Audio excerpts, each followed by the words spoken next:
for the grandfather of Mehraban Ali, Sayyid Hussain Shah Shamsi Sabzwari Tabrizi. یزید نے یہ حکم بھجوایا کہ نواسۂ رسول اگر میری بیعت نہ کرے تو اسے قتل کیا جائے۔ فوج یزید جو چاروں طرف سے اللہ کے رسول کے خاندان کو گھیرے ہوئے تھی، انہوں نے یہ طے پایا کہ 9 محرم کے دن نواسۂ رسول اور ان کے ساتھیوں کو قتل کر دیں گے۔ بس مولا حسین نے جناب عباس سے کہا، عباس جاؤ یزید کی فوج کے پاس، ان سے کہو کہ ان کے نبی کی بیٹی کا بیٹا کہتا ہے ہمیں ایک رات اللہ کی عبادت کرنے کے لیے دی جائے۔ جناب عباس جیسے ہی امام حسین کا فرمان فوج یزید کو سناتے ہیں، وہ ہنسنے لگتے ہیں۔ یہ فیصلہ کیا گیا کہ اب جنگ 9 محرم کو نہیں بلکہ 10 محرم کو ہوگی۔ امام حسین شب عاشور تمام ساتھیوں کو اپنے پاس بلاتے ہیں اور کہتے ہیں، اے لوگو، یہ جو فوج تم دیکھتے ہو یہ سب میرے خون کے پیاسے ہیں، کل مجھے قتل کیا جائے گا، میری بہنوں بیٹیوں کو بے پردہ کر کے بازاروں میں پھرایا جائے گا۔ اے لوگو، تم نے مدینے سے لے کے یہاں تک میرا بہت ساتھ دیا ہے، اب میں حجت تمام کرتا ہوں، چلے جاؤ، اپنے اپنے شہر واپس چلے جاؤ، تمہاری جنت کا ضامن میں ہوں۔ لوگ ادھر ادھر دیکھنے لگے کہ مولا یہ کیا فرما رہے ہیں، آپ کو چھوڑ کے جائے؟ امام حسین فرماتے ہیں، اے لوگو، تم سب کو شہادت کا مرتبہ اللہ کے رسول سے میں لے کے دوں گا، جاؤ، چلے جاؤ۔ جب امام حسین نے سب کے چہرے کو دیکھا تو آپ نے فرمایا، شاید تم لوگوں کو آنکھوں کی شرم نے مارا ہے، عباس چراغ بجھا دو۔ بس چراغ کا بجھنا تھا، امام حسین سر کو جھکا کے بیٹھ گئے۔ کچھ دیر گزری، امام حسین نے فرمایا، عباس چراغ جلاؤ۔ جیسے ہی چراغ چلے، امام حسین دیکھتے ہیں ایک ایک مولا کا چاہنے والا اپنی تلوار اپنے گردن پہ رکھ کے کہتا ہے، اے نواسۂ رسول، ان ظالموں کے بیچ میں آپ کو تنہا چھوڑ کے جائے، جب ہم مر جائیں گے آپ کی ماں کو کیا منہ دکھائیں گے؟ ہماری جانیں، ہمارے بچوں کی جانیں آپ کے قدموں پہ قربان میرے مولا، اگر آپ حکم کریں ہم ابھی کے ابھی اپنے آپ کو قتل کر دیتے ہیں۔ امام حسین نے فرمایا، اے میرے بابا، دیکھ جیسے مجھے ساتھی ملے ایسے آپ کو بھی نہ ملے، اے میرے بھائی حسن، دیکھ جیسے مجھ کو ساتھی ملے ایسے آپ کو بھی نہ ملے۔ پھر آپ فرماتے ہیں، جاؤ اللہ کی عبادت میں مشغول ہو جاؤ، کل ہمیں اللہ کے دین پہ قربان ہونا ہے۔ بس رات ڈھلنے لگی، 10 محرم کا سورج طلوع ہوا، اذان علی اکبر آئی، نماز میں حملہ ہوا، ایک ایک مولا کا چاہنے والا امام کے قدموں پہ قربان ہوتا رہا، کبھی حر، کبھی جون، کبھی حبیب، کبھی جناب عباس، کبھی شہزادہ قاسم، کبھی شہزادہ اکبر، تو کبھی معصوم علی اصغر۔ بس جب کوئی بھی نہ رہا، امام حسین خیمے میں آتے ہیں اور کہتے ہیں، اے میری بہنوں، اے میری بیٹیوں، اپنے غریب امام کا آخری سلام قبول کرو۔ واویلا کی صدائیں عام ہو گئی۔ امام حسین نے فرمایا، زینب، میرے بعد تم کو قید کیا جائے گا۔ پھر آپ ایک خیمے میں آتے ہیں جہاں ایک بیمار سویا ہوا ہوتا ہے۔ امام حسین فرماتے ہیں، علی اٹھو، اپنے بابا کا آخری سلام قبول کرو۔ جناب سجاد بستر بیماری سے اٹھتے ہیں، دیکھتے ہیں کہ ان کا بابا خون میں رنگین اور ان کا لباس اتنا سادہ اور پھٹا ہوا۔ امام سجاد کہتے ہیں، بابا عباس؟ امام حسین فرماتے ہیں، نہر کنارے سو رہے ہیں۔ علی اکبر، ان کو پرچھی لگی، ان کی لاش وہاں رکھی ہوئی ہے، ایک ایک شہید اللہ کی راہ میں قربان ہو گیا۔ بس اتنے میں زین العابدین سہارے سے اٹھتے ہیں اور کہتے ہیں، اے میرے مولا، مجھے اجازت دے، میں میدان میں جاؤں۔ امام حسین فرماتے ہیں، سجاد، تمہارا امتحان اتنا آسان نہیں بیٹا، ہمیں شہید ہونے دو، ہمارا امتحان یہاں ختم ہونے دو، پھر تمہارا امتحان شروع ہوگا۔ تمہیں اپنی بہنوں، بیٹیوں، ماؤں کے ساتھ بازاروں میں قیدی بن کے جانا ہے۔ سجاد، یزید کی دربار میں خطبہ سنانا ہے۔ امام سجاد ساروں قطار رونے لگے اور نظریں اٹھا کے پوچھنے لگے کہ اے میرے بابا، آپ نے اتنا پرانا لباس وطن کیا ہے؟ امام حسین نے فرمایا، سجاد، مجھے پتا ہے کہ یہ لوگ اتنے کم ظرف ہیں کہ میری شہادت کے بعد میرے جسم سے لباس اتار دیں گے، میری لاش کو لوٹیں گے، خیام کو لوٹیں گے۔ شاید اس غریب کا یہ پرانا لباس دیکھ کے ان کی غیرت جاگ جائے۔ بس الوداع کہتے ہیں اور میدان میں جاتے ہیں۔ امام حسین جیسے ہی میدان آئے سب سے پہلے کہا، اے لوگو پہچانو، میں تمہارے رسول کا بیٹا ہوں، میں وہ ہوں جس کو تمہارا رسول اپنے کندھوں پہ سوار کرتا تھا، میں وہ ہوں جس کو تمہارا رسول سینے پہ سلاتا تھا، میں وہ ہوں جس کے لیے تمہارا رسول کہتا تھا، حسین و منی وانا من الحسین، حسین مجھ سے ہے میں حسین سے ہوں، میں وہ ہوں جب نماز کے دوران میں رسول اللہ کی پشت پہ آتا تھا تو تمہارا رسول میرے احترام کے لیے اپنے سجدے کو طول دیتا تھا کہ ایسا نہ ہو کہ رسول اللہ سجدے سے اٹھیں اور مجھے تکلیف آ جائے۔ اے لوگو، تم نے آج اس حسین کو رلایا ہے، اپنے ہاتھوں سے دنیا کے بدلے دوزخ کو لکھا ہے۔ بتاؤ میرا کیا گناہ ہے؟ بتاؤ کیا میں نے کسی انسان کا حق غصب کیا ہے؟ بتاؤ کیا میں نے کوئی نماز قضا کی ہے؟ بتاؤ میں نے کیا جرم کیا ہے؟ لوگ کہنے لگے کہ تمہیں اس لیے نہیں مار رہے کہ تمہارا کوئی قصور ہے، تمہیں اس لیے مار رہے ہیں کہ تم علی کے بیٹے ہو۔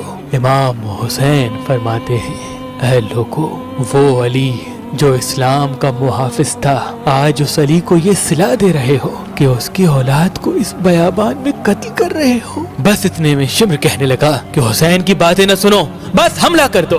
امام حسین پہ حملہ ہو گیا۔ تاریخ نے تحریر کر دیا کہ اس زمین پہ آج سے پہلے ایسی جنگ کبھی نہ دیکھی تھی۔ ایک طرف ہزاروں کی فوج تھی، ایک طرف 3 دن کا بھوکا پیاسا حسین ابن علی تھا۔ لاش فضا میں اڑتے رہے، ہزاروں لوگ فنار ہوتے رہے۔ علی کا شیر، علی کی ذوالفقار اور رسول اللہ کے گھوڑے پہ سوار ہے۔ بس تاریخ نے تحریر کر دیا کہ فوج یزید بھاگتے بھاگتے کوفے تک جا پہنچی۔ عمر بن سعد کہتا ہے کہ شمر ابھی تک خاموش کیوں ہو، حملہ کیوں نہیں کرتے؟ شمر کہتا ہے کہ میں جاؤں گا تو مر جاؤں گا۔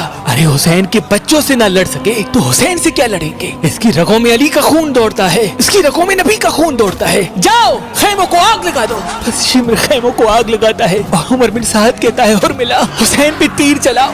بس ہزاروں کی فوج نے امام حسین پہ تیر چلانا شروع کر دیے اور وہاں خیام کو آگ لگنا شروع ہو گئی۔ امام حسین کبھی فوج کی طرف جاتے ہیں اور کبھی خیام کی طرف جاتے ہیں۔ اتنے میں عمر بن سعد کہتا ہے جس کے پاس جو جو چیز ہے وہ پھینک کے مارے۔ کسی نے نیزہ مارا، کسی نے تلوار پھینک کے ماری، کوئی تیر مارتا رہا، کوئی پتھر مارتا رہا۔ جس کے پاس مارنے کے لیے کچھ نہ تھا وہ کربلا کی گرم مٹی اٹھا کے حسین کی طرف پھینکتا رہا۔ بس اتنے میں آواز آتی ہے، حسین حسین تو کامیاب ہو گیا۔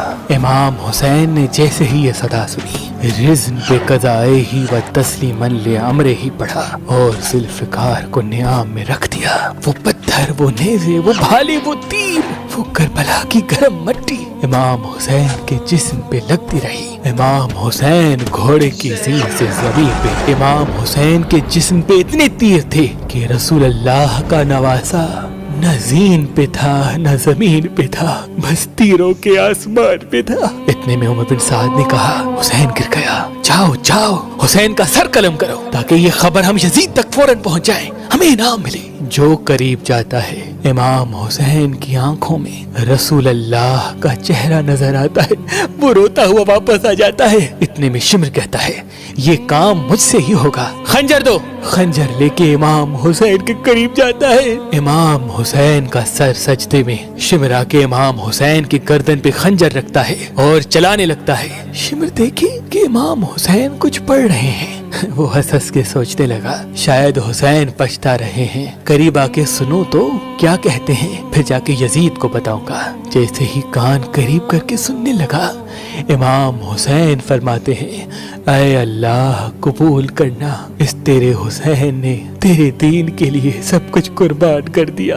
اے اللہ گواہ رہنا، اس تیرے نبی کے نواسے نے تیرے دین کے لیے سب کچھ فدا کر دیا۔ اللہ کا شکر کر رہے ہیں، اللہ کی حمد و ثنا کر رہے ہیں۔ اتنے میں امام حسین نے آنکھیں کھولی اور شمر سے کہا اے بدبخت، کیا تجھے پتا نہیں میں کون ہوں؟ شمر نے کہا ہاں مجھے پتا ہے، تو رسول اللہ کا نواسا ہے، علی کا بیٹا ہے، فاطمہ کا بیٹا ہے۔ امام حسین نے کہا تم پھر بھی مجھے قتل کر رہے ہو۔ شمر نے کہا تمہیں قتل کرنے سے مجھے سونا ملے گا، حکومت ملے گی۔ امام حسین نے فرمایا میں جنت کا سردار ہوں، کیا تمہیں اپنے جنت کی فکر نہیں؟ شمر ہنستا رہا اور امام حسین کے پاک گلے پہ خنجر چلانے لگا۔ امام حسین اللہ کا ذکر کرتے رہے اور یوں نواسۂ رسول کا سر تن سے جدا ہو گیا۔ بس امام حسین کا سر کٹنا تھا۔ فوج یزید میں خوشی کا ماحول برپا ہو گیا، سب جھومنے لگے، ناچنے لگے۔ عمر بن سعد نے کہا کہ لوٹو، اہل بیت کے خیموں کو لوٹ لو۔ بس فوج خیموں کی طرف بڑھتی ہے، بیویوں نے ماتم کرنا شروع کر دیا۔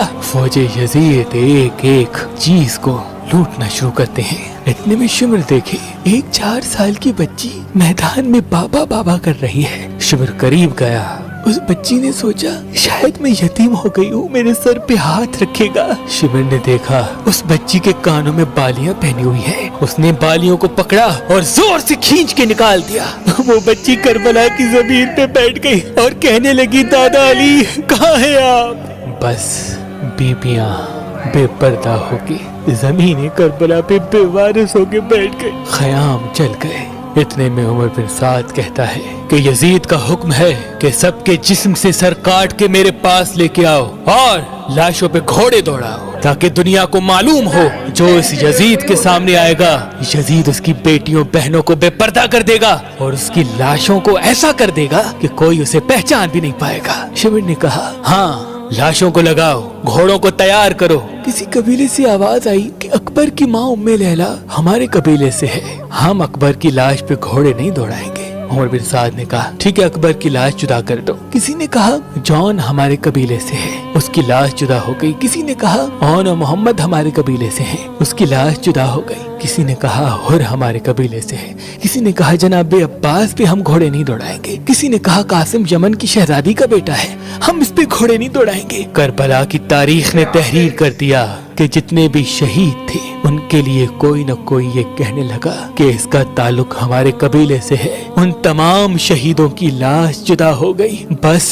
ایک غریب ماں اور ایک غریب باپ کا بیٹا حسین زمین کربلا پہ پڑا رہا۔ کسی نے یہ نہ کہا کہ یہ ہمارے رسول کا نواسا ہے، یہ ہمارے رسول کی بیٹی کا بیٹا ہے، یہ علی مرتضیٰ کا بیٹا ہے۔ شمر نے کہا بس لاوارثوں کی طرح حسین کی لاش پڑی ہوئی ہے، وہ جو پامال کرنے کے لیے گھوڑے تیار کیے گئے تھے بلاؤ سب کو۔ گھوڑے تیار ہوتے ہیں، گھوڑے دوڑتے ہیں، گھوڑے کبھی مشرق سے مغرب کو جاتے ہیں، کبھی مغرب سے مشرق کو جاتے ہیں۔ امام حسین کی لاش پامال ہوتی رہی۔ امام حسین کی دائیں پسلیاں بائیں پسلیوں کی طرف چلی گئی، بائیں پسلیاں دائیں پسلیوں کی طرف چلی گئی۔ امام حسین کا سینہ اور پشت ایک ساتھ ہو گئے۔ وہاں نواسۂ رسول کی لاش پامال ہو رہی ہے، وہاں فوج یزید جھوم رہی ہے، وہاں رسول اللہ کی بیٹیاں رو رہی ہیں۔ بس اتنی دیر میں اندھیرا چھا گیا۔ 61 ہجری کا 10 محرم واحد دن تھا جس پہ اندھیرا وقت سے پہلے ہو گیا۔ سلام ہو کربلا کے شہید نواسۂ رسول امام حسین پر، امام حسین۔